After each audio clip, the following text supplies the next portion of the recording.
네, 박대철 의원님 수고하셨습니다. 윤상현 의원님, 네, 토론해 주십시오.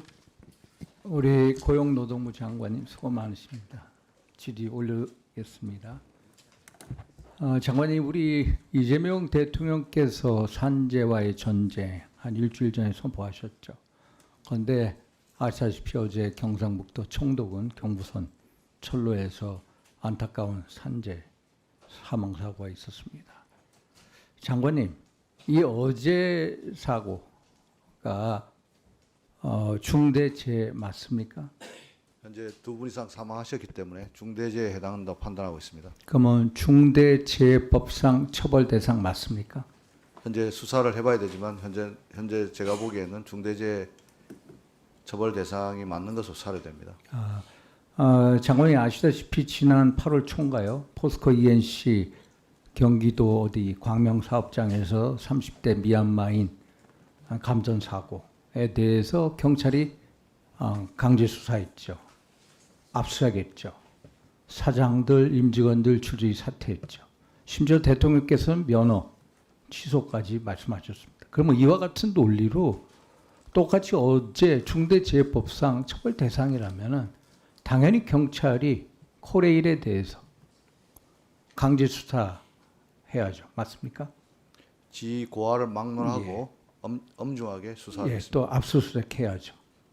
또 코레일 사장 당연히 사퇴해야죠. 당연히 사퇴. 적어도 우리 국토교통부 장관한테 사퇴 요구를 못할지언정 코레일 사장은 당연히 책임을 지야죠. 여기 코레일에 대해서 면허 취소할 수 있습니까? 취소 못하죠. 그래서 제가 이런 말씀을 드리는 이유는 이게 어떤 산업 안전 포퓰리즘이 답이 아니라는 겁니다. 이게 제재 만능주의가 답이 아니라 강력한 처벌보다 중요한 것은 미리 예방 시스템을 만들어 달라. 그래서 정부 정책에서 이런 면에 대해서 주안점을 줬으면 하는 바람을 말씀드렸고요. 노란봉투법 시행에 대해서 장관님은 빨리 시행해야 된다라는 입장이시죠. 네, 그렇습니다. 그러면 노란봉투법이 시행이 된다면 노사 갈등이 심화될 거라고 보십니까? 아니면 심화가 안 될 거라고 보십니까? 저는 오히려 노란봉투법의 순기능이 더 많다고 생각합니다. 그런데 노사 갈등이 심화될 거라고 국민들 여론조사했어요. 76%가 노사 갈등이 심화가 된다고 봅니다. 결국 이 얘기는 뭐냐? 충분한 사회적 합의가 안 됐다는 것을 반증하는 겁니다. 장관이 문재인 정부에서도 노란봉투법 국정 과제인 거 아시죠? 알고 있습니다. 총선 대선 공약이었습니다. 그런데 이 환노위에서 노란봉투법에 대해서 문재인 정부 때 토론한 적 있습니까? 논의한 적 몇 번인지 아십니까? 딱 한 차례 했다고요. 한 차례. 그러면 문재인 정부에서는 왜 이 노란봉투법 시행을 안 했을까? 경제에 대해서 악영향, 산업 현장에서의 여러 문제점 때문에 안 한 겁니다. 저는 이재명 대통령께서 최근에 경제에서 중요한 것은 이념도 아니고 진영이 아니다. 가장 중요한 것은 기업이다. 기업이 잘 돼야 일자리를 만든다. 맞는 말씀입니다. 또 대통령께서 실용적 시장주의 정부를 지향한다. 맞습니다. 저 박수를 보내고 싶습니다. 그럼 실용적 시장주의 정부라고 한다면은 어떤 이념이나 어떤 규제, 일변도가 아니라 기업의 자율성을 줘야 되죠.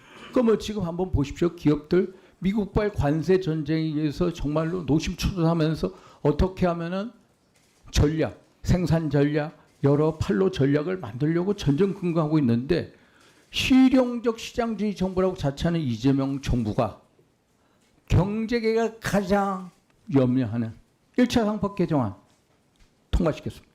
2차 상법 개정안 그토록 반대하는데 통과시킨다고 하고 또 3차 상법 개정안 하겠다고 하고요.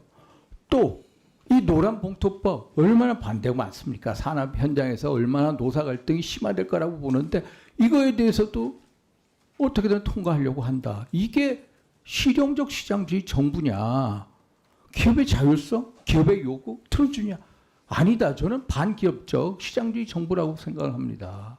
어떻게 생각하십니까, 장관님? 이재명 정부의 노동정책은 친노동이 반기업이 아니라는 걸 입증하는 것입니다. 그런데 지금 행태를 보면은 이렇다고 말씀드려요. 지금 경제가 얼마나 어렵습니까? 수출 부진, 내수 침체되어 있습니다. 경기 계속해서 침체 국면이고요. 소비 위축이 돼서 한번 보십시오. 줄줄이 소상공인 자영업자 폐업하고 있습니다. 저출산 고령화 때문에 잠재 성장률 2%에서 줄줄이 하락하고 있습니다. 저성장 고차가 돼 있는데 정말로 저는 이 정부가 경제를 잘해서 코스피 5천이 됐으면 하는 바람을 가지고 있습니다. 그런데 엠챔 미국 상공회의소 그 회장 김 회장 장 킴이라든지 유럽 상공회의소 회장 뭐라고 얘기합니까? 노란봉투법이 시행이 되면 철수하겠다. 이게 바로 코리아 디스카운트 아닙니까? 제가 예, 장관님. 예, 제가 두 기관 방문해서 예, 충분히 아니 그걸 알겠습니다. 얘기하는데 대화하는 건 좋습니다. 그것을 대화를 하되 그쪽의 요구를 충분히 참작해 달라는 겁니다. 이런 상황에서 코리아 디스카운트가 된 코스피 5천 절대로 이루어지지 않아. 3천도 어렵다라는 말씀을 드리고요. 지금 6개월 내 시행령 만들고 계십니까? 예를 들어서 사업자 범위에 대해서 실질적 지배 있는 거? 네네. 시행령 만들어도 그게 시행령 만들어봤자 뭐합니까? 줄줄이 노사 갈등이 되고 거기에 법원에 갈 거고요. 교섭창과 단일화 이것도 시행령 만든다고 제대로 만들어지겠습니까? 예를 들어서 공무원 노조 극단적으로 얘기하면 누구한테 얘기하겠습니까? 이재명 대통령을 상대로 교섭 요구할 수도 있는 거고 또 현대자동차 1차, 2차 협력사업소도 마찬가지로 정의선 회장 나오라고 할 수 있는 겁니다. 그래서 저는 이 노란봉투법의 어떤 취지, 선의 이것을 존중합니다. 그러나 법안이라는 건 선의도 중요하지만은 법적인 안정성, 사회적인 충분한 논의가 돼야 된다. 그래서 어떤 노동자의 권익 강화, 저도 맞다고 생각합니다. 그러나 그런 만큼 우리 경제계 산업 경쟁력을 유지하고 강화시키는 것도 이것도 중요한 목표다. 이거에 있어서 어떤 조화 균형을 맞춰달라. 그래서 이 법안을 강제적으로 뭐 본회의하겠다 이거를 막아달라, 제고해달라. 그래서 대안을 찾아내는 노력을 계속해달라는 말씀을 드립니다. 한번 답변해 주시죠.